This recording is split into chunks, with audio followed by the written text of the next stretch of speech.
Bago po ako nag-start sa pagmamanok, ako po ay isang medical representative. Actually, dito rin po ako sa Luzon, na-assign until such time na transfer po ako sa Visayas.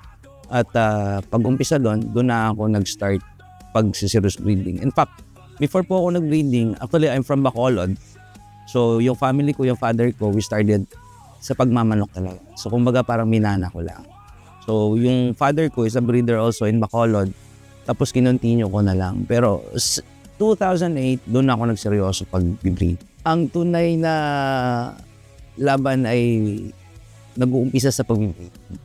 So doon mo natin mag-uumpisa po yung mga challenges, yung mga error na mga ginagawa natin na dapat natin i-correct during breeding period. Ang hindi ko makakalimutan na laban, like in my case, 2017, I'm one of the finalists for Digmaan. And 2021, nangyari po ulit yun dahil po sa aking mga grays. Noong 2017, yung nilabang ko, full show pa rin ng gray.